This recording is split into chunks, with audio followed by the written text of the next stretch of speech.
प्रिय विद्यार्थियों, मैं नीलाभ कुमार, सहायक प्राध्यापक हिंदी, शासकीय विज्ञान महाविद्यालय अंबिकापुर, जिला सरगुजा, छत्तीसगढ़ में कार्यरत हूँ। आज मैं दुर्ग विश्वविद्यालय के अंतर्गत एमए हिंदी द्वितीय सेमेस्टर के प्रश्न पत्र पंचम में पढ़ाए जाने वाले हिंदी साहित्य का इतिहास के अंतर्गत हिंदी कहानी उद्भव और विकास पर आपसे अपनी बात साझा करूंगा। प्यारे विद्यार्थियों, आपको यह जानना चाहिए कि भारतवर्ष में कथा कहानियों का इतिहास सहस्रों वर्ष पुराना है, जिसे उपनिषद की रूपक कथाओं, महाभारत के उपाख्यानों तथा बौद्ध साहित्य की जातक कथाओं में देखा जा सकता है। परंतु आजकल साहित्य के जिस अंग को हम कहानी कहते हैं, उसका इतिहास करीब 100 वर्षों का है। जिस प्रकार आधुनिक युग में पाश्चात्य साहित्य के प्रभाव से हिंदी साहित्य की अन्य विधाओं, मसलन नाटक, उपन्यास, निबंध, आलोचना आदि का सूत्रपात हुआ, उसी प्रकार से कहानी का नाम या कहानी का जन्म अंग्रेजी की शॉर्ट स्टोरी से हुआ। अब प्रश्न यह उठता है कि हिंदी की पहली कहानी किसे माना जाए। अन्य आधुनिक गद्य विधाओं के समान आधुनिक कहानी का प्रवर्तन भारतेंदु युग में ही हुआ।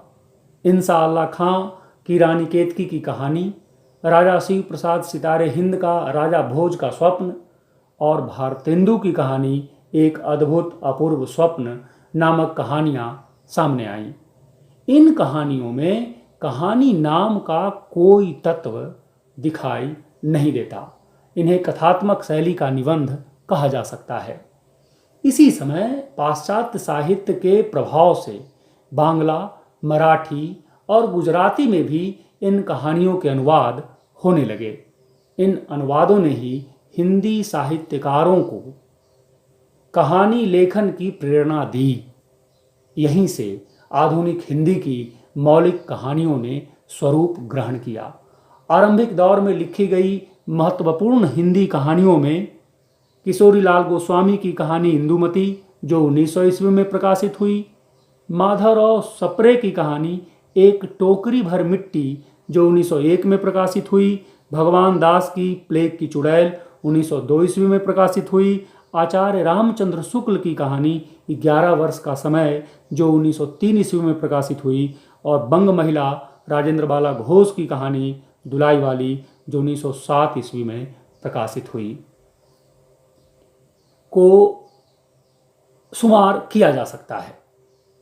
मधुरेश अपनी पुस्तक हिंदी कहानी उद्भव और विकास में लिखते हैं, इस दौर यानी 1901 से 1910 ईस्वी में लिखी जाने वाली उक्त उल्लिखित कहानियों में उस रचनात्मक प्रौढ़ता के दर्शन भले न हो जो अगले दशक की कहानियों में दिखाई देती है, लेकिन आदर्श और बलिदान की चाशनी में पगी होने पर भी अपने समय की आहट इनमें आसानी से सुनी जा सकती है। हिंदी कहानी विधा का नामकरण प्रेमचंद को केंद्र में रखकर किया गया है। प्रेमचंद का समय प्रेमचंद युग के नाम से जाना जाता है, तो उसके पहले आरंभिक दौर को पूर्व प्रेमचंद युग और प्रेमचंद के बाद के दौर को उत्तर प्रेमचंद युग के नाम से अभिहित किया जाता है।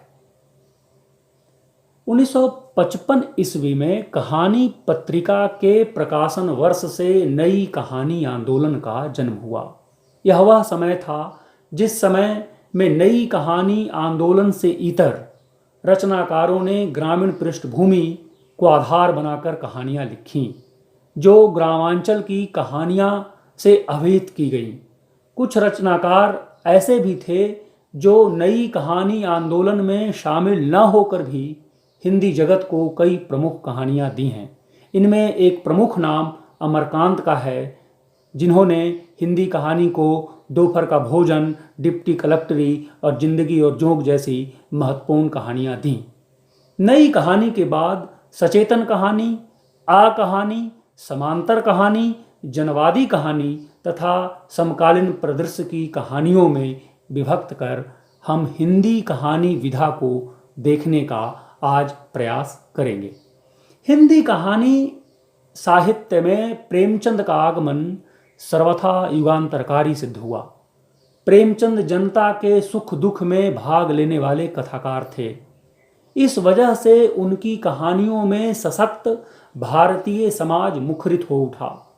स्वाधीनता की लड़ाई, जातीय एकता, किसानों की समस्याएं, संयुक्त परिवार में विघटन, अछूतोद्धार, विधवा समस्या, सामाजिक रूढ़ियाँ, धर्म, जाति और परंपरा से संबंधित अनेक विषय उनकी कहानियों में आकार लेती दिखाई देती हैं।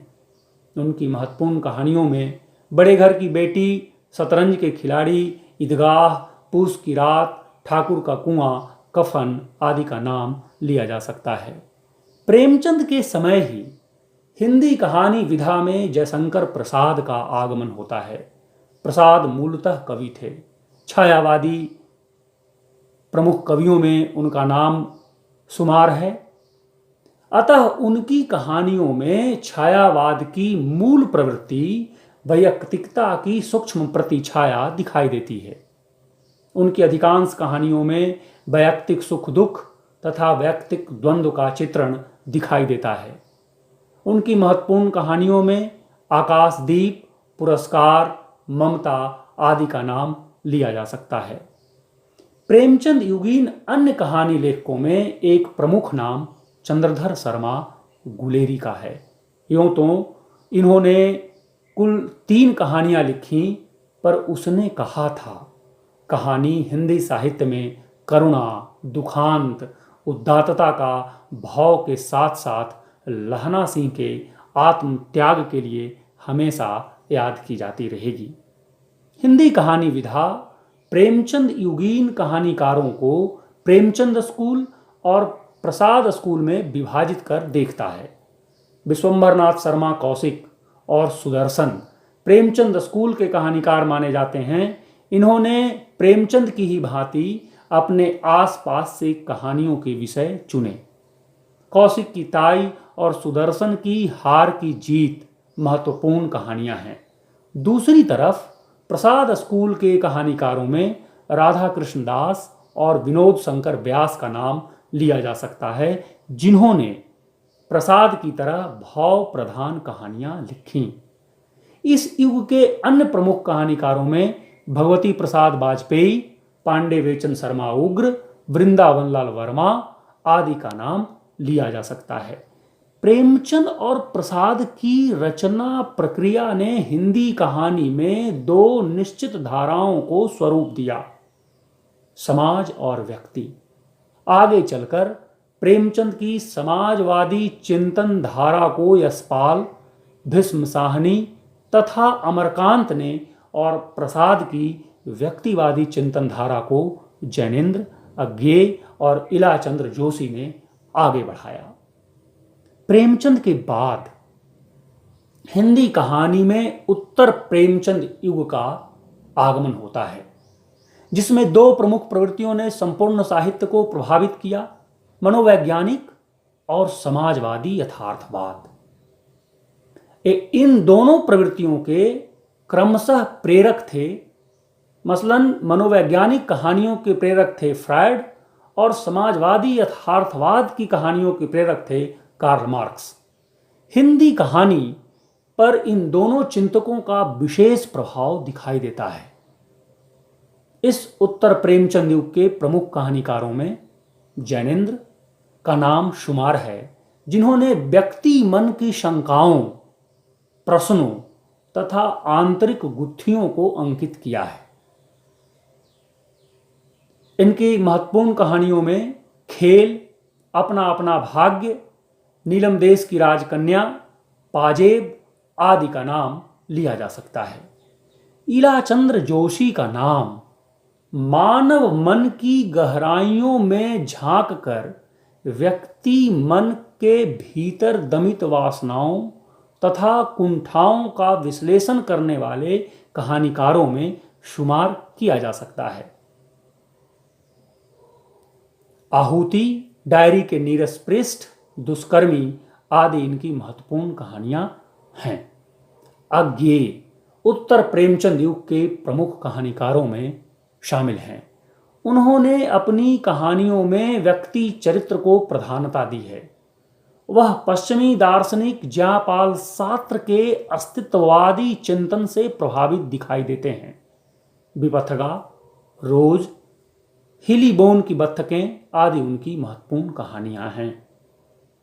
उत्तर प्रेमचंद युग के इस व्यक्तिवादी धारा के साथ ही समाजवादी यथार्थवाद की धारा को भी हिंदी कहानियों में देखा जा सकता है।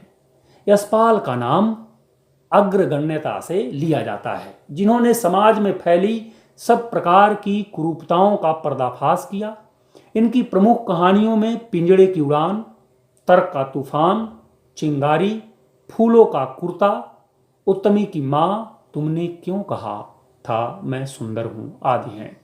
इस समाजवादी परंपरा पर आगे चलकर रांगे राघव, नागार्जुन, विष्णु प्रभाकर आदि ने कई महत्वपूर्ण कहानियां लिखी।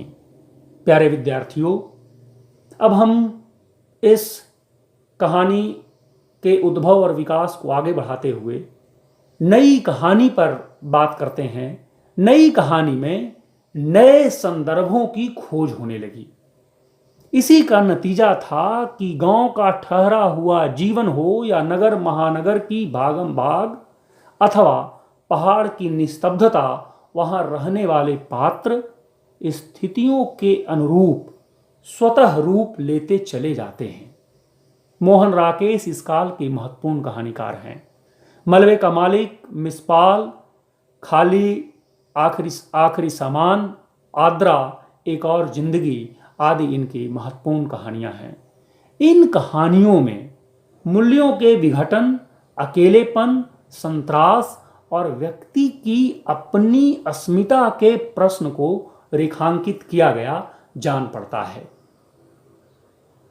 कमलेश्वर ने अपनी कहानियों में, कमलेश्वर एक महत्वपूर्ण नाम है हिंदी कहानी नई कहानी आंदोलन का, आम आदमी की टूटन, घुटन, बिखराव, यातना व मजबूरी का चित्रण करते दिखाई देते हैं। इनकी महत्वपूर्ण कहानियों में देवी की मां, तलाश, राजा निर्वंशिया, दुख भरी दुनिया आदि है। इस युग के अन्य महत्वपूर्ण कहानीकारों में राजेंद्र यादव सम्मिलित हैं, जिन्होंने सामान्य व्यक्तिगत अनुभवों को नए नए सामाजिक संदर्भों में ढालकर कई कहानियां लिखी।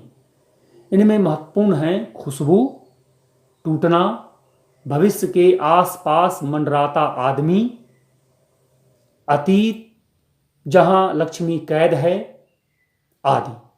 मन्नू भंडारी और उषा प्रियंबदा ने अपनी कहानियों में जीवन की जटिल और गहरी सच्चाइयों का साक्षात्कार करने की चेष्टा की है। मन्नू भंडारी की महत्वपूर्ण कहानियों में यही सच है, ऊंचाई आदि है, तो उषा प्रियंबदा के यहाँ कितना बड़ा झूठ, मछलियाँ आदि कहानियाँ हैं, जिसके लिए वे हमेशा हिंदी कहानी में याद की जाती रहेंगी। नई कहानी आंदोलन के समय में ही श्री प्रसाद सिंह, मार्कंडेय, फणीश्वरनाथ रेणु, शेखर जोशी, विवेकी राय आदि का नाम लिया जा सकता है, जिन्होंने ग्रामांचल की कहानियां लिखी। इनकी कहानियों में गांव की मिट्टी की सौंधी महक और गांव के लोगों का जीवन अपने मूर्त रूप में दिखाई देती है। रेणु की तीसरी कसम और शेखर जोशी का कोसी का घटवार अत्यंत महत्वपूर्ण कहानियां हैं।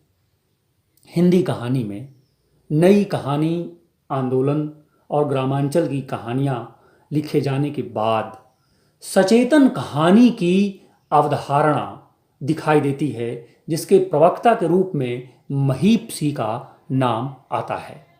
इस आंदोलन का मुख्य बल नई कहानी में सक्रिय आत्मपरकता और व्यक्तिवादिता का विरोध ही था। नई कहानी की यह आत्मपरकता और व्यक्तिवादिता अस्तित्ववादी दर्शन के प्रभाव से उपजी हुई मानी जा रही थी।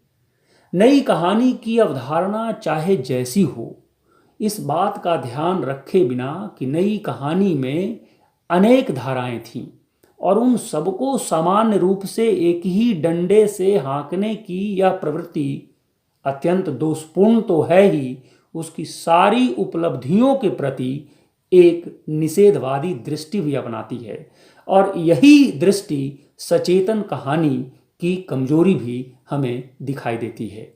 यदि यह कहा जाए कि सचेतन कहानी सचेतन की अपनी सारी व्याख्या के बावजूद सचेतन दृष्टि की कहानी उतनी नहीं थी जितनी वह नई कहानी के विरोध का मंच थी, तो शायद अतिशयोक्ति नहीं होगी। इस आंदोलन के प्रमुख कहानीकारों में महीप सिंह के साथ साथ मनहर चौहान, योगेश गुप्त, कुलभूषण आदि का नाम लिया जा सकता है।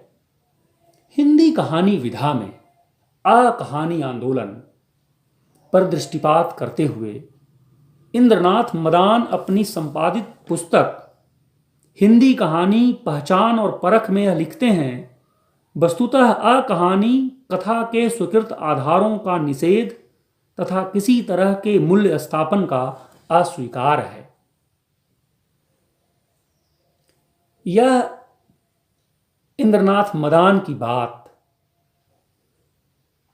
हमें उस बात से जोड़ती है जिस बात को लेकर कहानी आंदोलन हमारे सामने दिखाई देता है। राजनीति के मोहभंग और हताशा के अस्वीकार को स्वर देने का काम बड़ी सघनता से कहानी करती जान पड़ती है। इस आंदोलन के महत्वपूर्ण कहानीकारों में रविंद्र कालिया, दूधनाथ सिंह, ज्ञान रंजन, राजकमल चौधरी, गंगा प्रसाद बिमल आदि प्रमुख हैं। कमलेश्वर ने सारिका के अपने संपादन काल में 8वें दशक की शुरुआत में समांतर कहानी आंदोलन की शुरुआत की।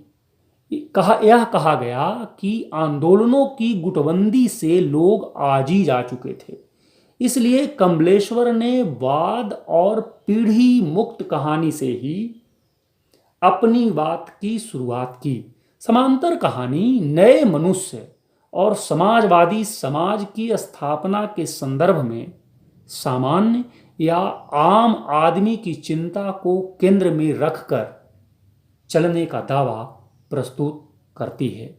इस कहानी आंदोलन के महत्वपूर्ण कहानीकारों में शेरा यात्री, मेहरुनिसा परवेज, जितेंद्र भाटिया, इब्राहिम शरीफ, स्वदेश दीपक, निरुपमा सेवती आदि का नाम लिया जा सकता है। इसके बाद हिंदी कहानी में जनवादी परंपरा हमें दिखाई देती है।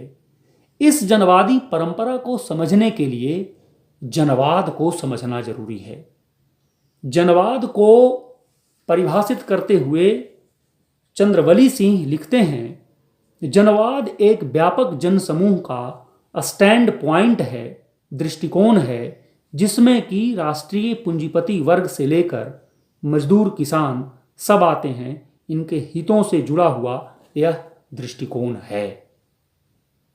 वामपंथ, मार्क्सवाद और प्रगतिशील आदि शब्द समूह और अवधारणाओं से पृथक करने वाला जनवाद का यही व्यापक आधार है जो वस्तुतः उसे किसान मजदूरों अर्थात सर्वहारा की चिंता से आगे ले जाकर उन सारे लोगों को अपनी चिंता के केंद्र में लाता है जो सामाजिक स्थितियों में बदलाव की आकांक्षा से प्रेरित होकर प्रतिगामिता और यथास्थितिवाद के विरोध में सक्रिय हैं।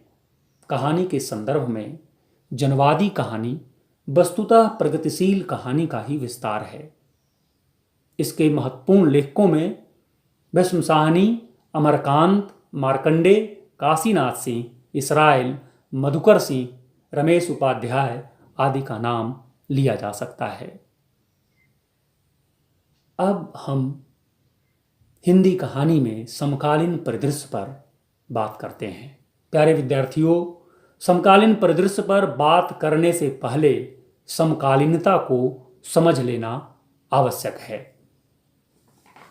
समकालीन होने का वास्तविक अर्थ समय के वैचारिक और रचनात्मक दबावों को झेलते हुए उनसे उत्पन्न तनावों और टकराहटों के बीच अपनी सृजनशीलता द्वारा अपने होने को प्रमाणित करना है। इसके संबंध में मधुरेश अपनी किताब हिंदी कहानी उद्भव और विकास में लिखते हैं, कहानी में आज भले ही कोई आंदोलन न हो, लेकिन अनेक लेखकों की उद्घोषणाओं के बावजूद यह कहानी में विचारों की विदाई का दौर हरगिज नहीं है। समकालीन परिदृश्य पर जो कहानीकार लगातार सक्रिय हैं, उनमें महत्वपूर्ण नाम है हृदयेश, शैलेश मटियानी, गिरिराज किशोर, असगर वजाहत, महेंद्र भल्ला, कामतानाथ, सृंजय, उदय प्रकाश, हरि भटनागर, अखिलेश, मृदुला गर्ग, ममता कालिया, मृणाल पांडे, नासिरा शर्मा आदि। 1991 ईस्वी और उसके बाद जन्मे लेखकों ने जो भी साहित्य में सिरजा है वह इतिहास में जगह पाने के लिए प्रयासरत है।